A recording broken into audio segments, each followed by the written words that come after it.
What's up, guys? Tyler Vaughn from Pathology Performance and Refined PTM Performance in Daphne, Alabama. And I wanted to go over a movement that has become very useful in programming and in rehab for building tolerance in the low back. I had somebody that asked on Friday, we were doing a speaking engagement, and they asked about things that they could do to build tolerance to the deadlift. And it wasn't necessarily like weight of the deadlift, like max weight or hitting PRs. It was more so like with larger amounts of volume having low back related irritation.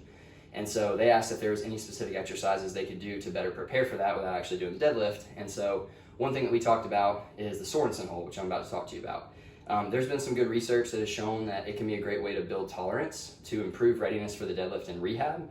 And there's also been, I have seen in the clinic, some patients do very, very well with adding these in, even for a performance benefit. So basically the idea is we're gonna build endurance in the lumbar spine with isometric holds. You'll need a glute and hamstring developer machine, which I'll show you, or if you have a partner, you can go support it off the edge of a table or a bench. But the idea is if you've had extension-based low back pain, we may need to add a little bit of flexion in there initially and work towards extension, or if you're just trying to build your tolerance to higher levels of volume, then we can start you off in a little bit of an extended position right out of the gate. So I'm gonna show you what that looks like. I usually like to see for heavier volume lifters, at least a minute tolerance for about 4 or 5 rounds.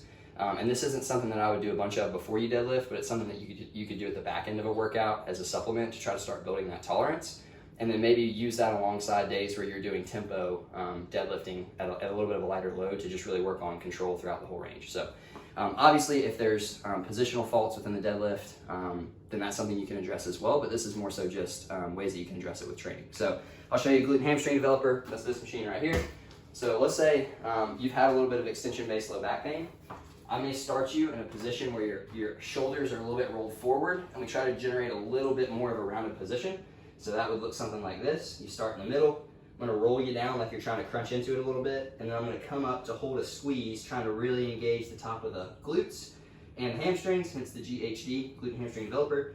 If you haven't had back pain, the position that I would work towards is a little bit higher, and that's gonna obviously kick in the lumbar extensors a little bit more, and then you're just holding this position.